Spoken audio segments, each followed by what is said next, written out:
শারীরিক গঠন ঢিলাঢালা হয়ে যাবে, এই বয়সে উনি ইয়াং থাকবে বিধায় দুধ খাওয়াবে না। সাবধান, সতর্ক হয়ে যান। আজ থেকে 30 বছর আগে এই রোগের কথা মুরব্বীরা শোনেন নাই, এখন হাজার হাজার হাসপাতাল ভরে গেছে। ব্রেস্ট ক্যান্সার, স্তন পচন, ওই দুধ খাওয়ায় না, ও দুধ আলো গাঢ়, ওইটা কিছুদিন পর পয়সা পুজ হয়ে যায়, ভিতরে যায়, তারপরে বড় ফুলা রূপ ধারণ করে, আস্তে আস্তে ওটা ক্যান্সার হয়ে যায়। তুমি যে স্তনকে ঠিক রাখার জন্য বাচ্চাকে নিয়ামত থেকে বঞ্চিত রেখেছো, আল্লাহকে তোর স্তনই থাকবে না, তোর স্তন অপারেশন করে ফেলে দিতে হবে। তুই আমার মেহমানকে মাহরুম করেছিস নিয়ামত থেকে। দুধ খাওয়াবেন, আপনার দুধ খাওয়াবেন, আপনার সাথে সম্পর্ক হবে। আপনার দুধ খাওয়াবেন না, পশ্চিমেকে দুধ খাওয়াবেন, ওকে দিকে টান হয়ে যাবে। মুসলমানের বাচ্চা খ্রিস্টান মার্কা, কারণ কি? খ্রিস্টানকে দুধ খাইছে। জন্মের সময় যদি আজান দিতেন তাহলে আল্লাহ রসুলের সাথে সম্পর্ক হতো। আমরা ওয়াজ করতে আসলে জিম ধরে, যে আপনারা যেমন বসে আছেন যুবকরা, আজকে খুব ভালো লাগছে, বুড়ো গেছে যুবকরা বেশি। তোমাদের জন্য আমি আন্তরিক দোয়া করি, আল্লাহ তোমাদেরকে উচ্চ শিক্ষায় শিক্ষিত করুক, কর্মজীবন উজ্জ্বল করে দিক, দিনদার ইমানদার বানায় দিক, নেক সন্তানের আব্বা বানায় দিক। জোরে বলেন আমিন। দেশের যোগ্য নেতৃত্ব দেওয়ার তৌফিক দান করে বলেন আমিন। খুব খুশি হয়ে গেছি যুবকদের বসা দেখে। শিখে নাও দোস্ত, জন্মের সময় যদি আজান দেন তাহলে এই হয়। আর জন্মের সময় যদি আজান, হাসপাতালে যদি জন্ম হয়, এর কপাল কি যে কব। কিষেন বেচা দিন মজুর কামলা, সেও বাচ্চারে ডেলিভারি নর্মাল করাবে না, এই জন্য আগের থেকে পয়সা গোছানো শুরু করে সিজার করাবে। কি জন্য করাবে তা আমি জানি না, সিজার করাবে। সিজার যে জায়গা করাইছে, সিজার যেই হাসপাতালে করাইলো, ওই হাসপাতালে কোনো পিসাব নাই, কোনো হুজুর নাই। হতে পারে নার্সরা হিন্দু খ্রিস্টান হতে পারে, কথা বলেন, আছে না নাই হিন্দু খ্রিস্টান। তা আজানের পরিবর্তে কানের মধ্যে যদি উলুধ্বনি দিয়ে দেয় কোনো হিন্দু মহিলা, হিন্দুরা আবার যদি বাচ্চা কাচ্চা খুব সুন্দর হয়, ওরা দেখে আশ্চর্য হয়ে ভগবান ভগবান কইয়া মুখের মধ্যে আঙ্গুল দিয়ে উলু শুরু হয়ে যায়। আমার খুব সন্দেহ হচ্ছে ইদানিং এই বাচ্চাদেরকে হাসপাতালে নিয়ে একটা ইস্কন এক বেকায়দা আইছে। ইদানিং এসে ইস্কন নাম শুনছেন না? জানেন না? অনেকে ইস্কন জানেন না, মুরব্বীরা শোনেন। ভারতের থেকে একদল পাঠাইছে ওদের গোয়েন্দার মাধ্যমে, এই দেশি হিন্দু অথবা ওই দেশি হিন্দু, এরা আইসা যদি এদের প্রয়োজন হয় দাড়ি রাখতে হলে রাখবে, টুপি পরতে হলে পরবে, জুব্বা পরতে হলে পরবে, নামে মুসলমান হতে হলে হবে, মসজিদের ইমামতি করতে হলে করবে, কোরআন শরীফ পড়া শিখতে হলে শিখবে, ভিতরে হিন্দু। এই যুবকরা আইসা এভাবে রূপ ধরে মুসলমান মেয়েদেরকে নামে মাত্র বিয়ে করে, হাকিকতে বিয়ে না, হাকিকতে বিয়ে তো হবে না, মুসলমান আর কাফেরের মধ্যে কখনো বিয়ে হয় না, ওরা অরিজিনাল হিন্দু। মুসলমান মেয়েদেরকে বিয়ে করে কিছুদিন এদেরকে নিয়ে ঘর সংসার করে ওই পেটে একটা দূরে বাচ্চা পয়দা করে তুই পলায় চলে যাবে। বাংলার জমিনে হিন্দুর বাচ্চা পয়দা দিয়ে চলে গেল। এরপরে ডাইরেক্ট করতেছে, এই গাজীপুরে যেটা করছে, আল্লাহু আকবার, 13 বছরের মাদ্রাসায় পড়ুয়া মেয়েকে ধর্ষণ করছে। আর এই ধর্ষণের পক্ষ করেছে ওই জায়গার পুলিশ কমিশনার। সে কয়, ফেসবুকে দেখলাম, বাস্তবে খবর শুনেছি, পুলিশ কমিশনার কয়, এই মৌলবী যে লাফালাফি করতেছে, যদি নির্বাচিত সরকার থাকতো এ মৌলবীর আমি গুলি করে মেরে ফেলতাম। তুমিও সেই রয়ের দালাল, কথা কন, তুমিও রয়ের দালাল, তুমিও ওই জায়গার দালাল। আরে বাংলার জমিনে বাংলার হিন্দু থাকবে, আমার কোনো প্রতিবাদ নাই, কিন্তু ওই দেশের থেকে এই দেশে মুসলমানের পেটে, মুসলমান মায়ের পেটে হিন্দুর বাচ্চা প্রোটেকশন দিয়ে যাবে, এটা কখনো মেনে নেওয়া সম্ভব? জোরে বলেন সম্ভব? এভাবে এই মুসলমানের বাচ্চার কানে হিন্দুরা উলুধ্বনি দেয়, যার কারণে মুসলমানের সন্তান হয়ে এই দেশে থেকে ইন্ডিয়ার টান, ইন্ডিয়ার প্রতি মোহাব্বত, ইন্ডিয়ার প্রতি ভালোবাসা, ইন্ডিয়ার জয়তে খুশি। তারা তো আমাদের জয়তে খুশি না। আমরা পতন হলে তারা খুশি, আমাদের ক্ষতিতে তারা খুশি, আমাদের পদ্মায় পানি দেয় না, ফারাক্কা বন্ধ করে রাখছে, আবার আমার পদ্মাতে ইলিশ চায়। তাদের সাথে আমার এত প্রীতির কি দরকার? আমলিগ করি, আমলিগ আর বিএনপি না, কোনো দলমত নির্বিশেষে আমার ভালোবাসা আমার দেশের সাথে, আমার ভালোবাসা মক্কা মদিনার সাথে, কথা বলেন ঠিক না? আমার ভালোবাসা আন্তর্জাতিক মুসলিম সমাজের সাথে, আমি তাদের সাথে প্রীত করব না।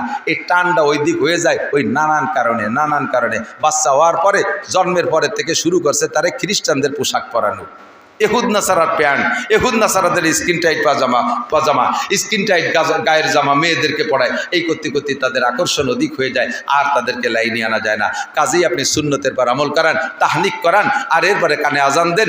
এরপরে যায় তাকে 7ম দিন যাইয়া তার নামে আকিকা করে দেন। ছেলে হলে 2 খাসি, মেয়ে হলে 1 খাসি। খাওয়াইও দিতে পারেন অথবা বন্টন করেও দিতে পারেন। তবে খাওয়াই দিতে যাই আবার যে কালেকশন করেন, ওই আকিকা খাওয়াই যে কালেকশনের টাকা, শুয়োর বেচা টাকা চাইতে হারাম। আকিকা খাওয়াইয়ে যে কালেকশন করে, খাওয়াইয়ে একজনে মোহরি দিয়ে বসায় দিয়েছে পয়ামারটা বানাইয়া টেবিল দিয়ে, কালেকশন শুরু হয়ে গেছে। তোর বাড়ি খাইয়ে যদি টাহা দেবো, তাই বাঙ্গার মোড়ে হোটেলের দোষ কি? ওই জায়গায় যে খাইয়ে শিখে 1000 টাকা দিয়ে দুহেন আর খাইয়ে চলে যাবো, তার চাইতে 1000 টাকায় 650 টাকা 1 কেজি, আর 250 টাকা 350 টাকা হলে বাজার ঘাট সব হয়ে যায়, ফ্যামিলির সবাই খাওয়া যাবে। তোমার বাড়ি এসে আর ছাড়তে যাবো 1000 টাকা দিয়ে। এই সমস্ত জায়গায় দাওয়াতে, বিয়ের দাওয়াতে যে টাকা দেবেন না, বিয়ের দাওয়াতে যে টাকা দেবেন না, বিয়ের দাওয়াতে যে টাকা দেবেন না, অলিমা খানু বৌবাত খাওয়ার যে টাকা দেবেন না, গলা সমান পেট বইরে খাইয়ে গাল বইরে পান বইরে দিয়ে জাগর কাটতে কাটতে বার হয়েছিল, সাইডে নাও দেবেন না, দাওয়াতও দেবেন না কোনোদিন। দরকার নেই আমার রহমন দাওয়াতের। দাওয়াত খাওয়ার পরে আরো আমার টাকা দিতে হবে, আমি সেই দাওয়াত খাবো, আমি যে দাওয়াতে টাকা দিতে সেটা দাওয়াত আমি খাই না।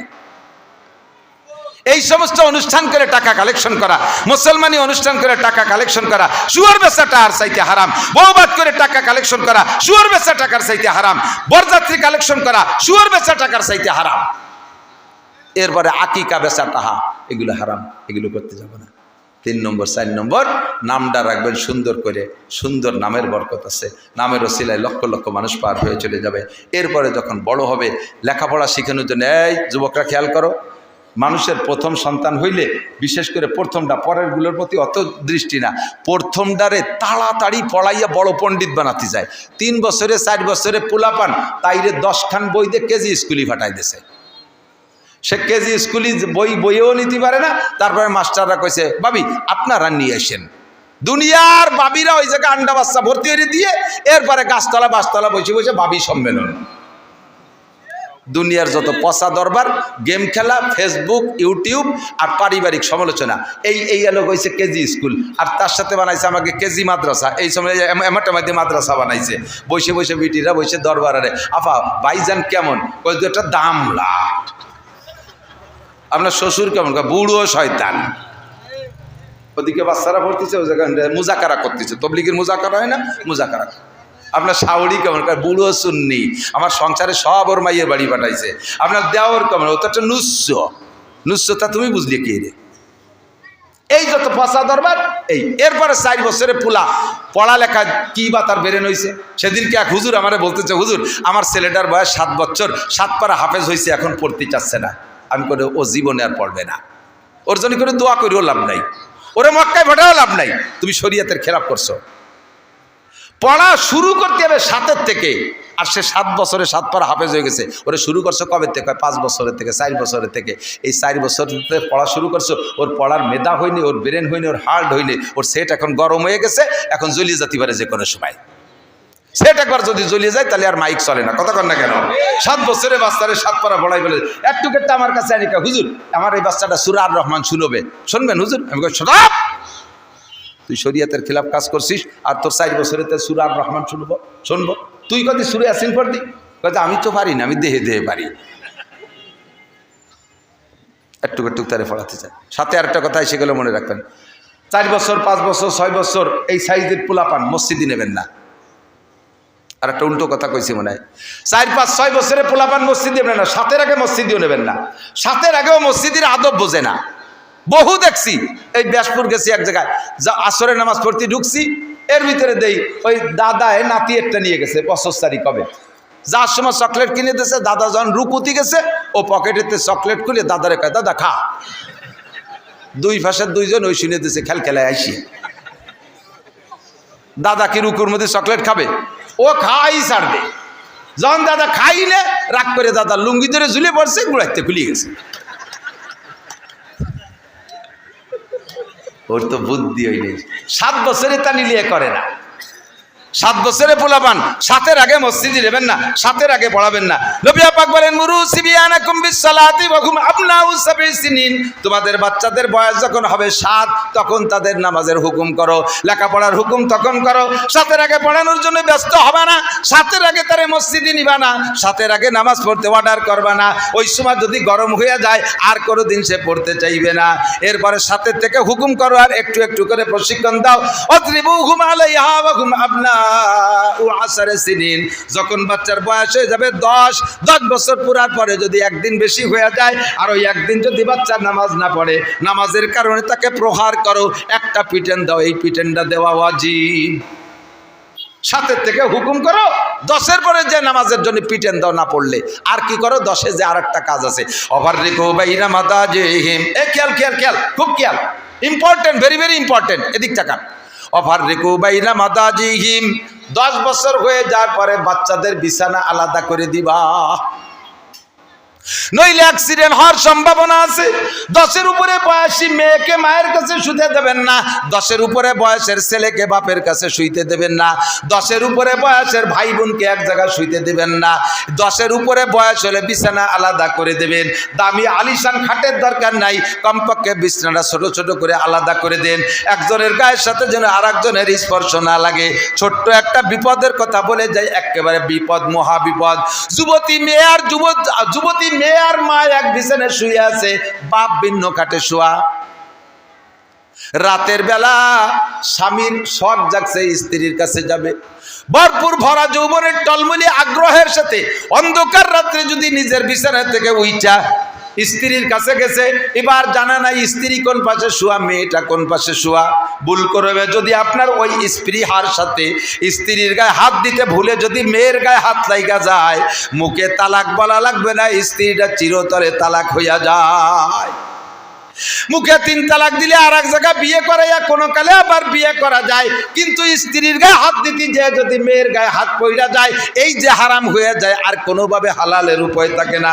না যায় দুনিয়ায় কথা বলা, না যায় বউরে বিচ্ছিন্ন করা, আবার না যায় একসাথে বসবাস করা।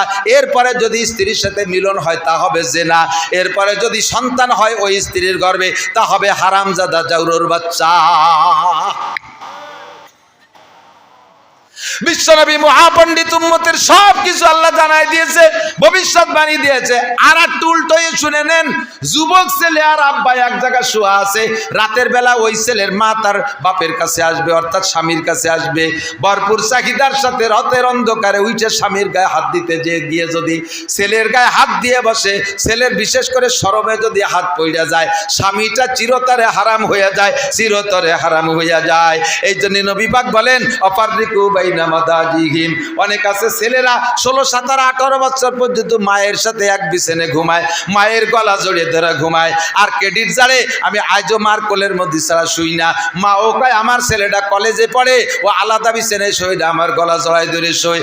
যেদিন থেকে সে সাবালেগ হইছে, বলকে 10 বছরের পরের থেকে যতবার আপনার গলা জড়াই ধরে বাচ্চাকে ঘুমাইছেন, অতবার প্রত্যেক রাত্রে মার সন্তানের মধ্যে জিনার গুনাহ লেখা হইয়া গেছে।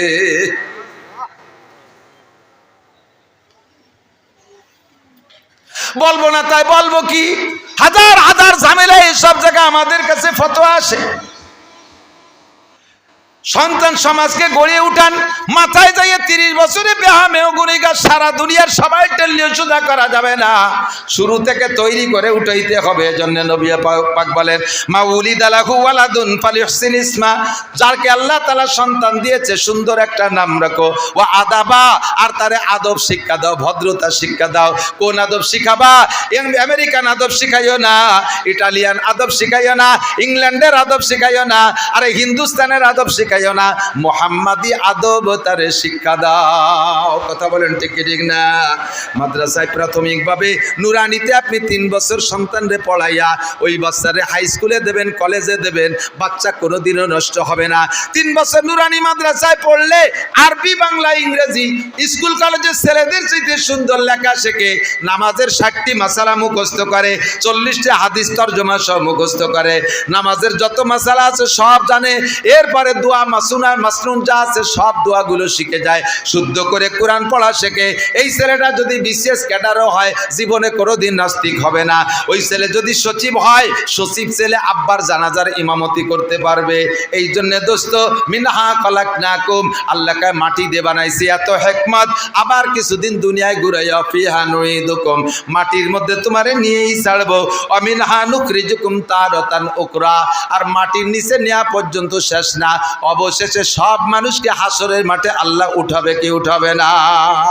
ও ভাই, স্বীকার করেন, হাসরের মাঠে উঠতে হবে কি হবে না? উঠতে হবে। আপনাকে আল্লাহ বলবে না যে ও জামাল একটু উঠিয়ে আসো, ইয়া কবে না, কারণ উঠতে গেলে এক সুরা আমরা উঠবো না, কি পরিমাণ আকাম করে করে মরতেছি, অত সহজে উঠতে যাবো না। আল্লাহ কয় তোমার ওইভাবে তেলাই আমি উঠতেও কব না, আমি বলবো নুখরি জুকুম, তোরে বের করে ছাড়বো, সারা শীতে টাইনে বেরোবো। কোন জায়গা আসিস, ভিসা নিয়ে চলে গেছো লন্ডন, ও জায়গায় তো ব্যাগ ভিসায় ফেরত নিয়ে আসবো। সব কিছু আল্লাহর করার ক্ষমতা আছে না নাই? সেদিন আল্লাহর সামনে দাঁড়ায় কি জবাব দেবো, সেই জবাবগুলো তৈরি করার চেষ্টা করি।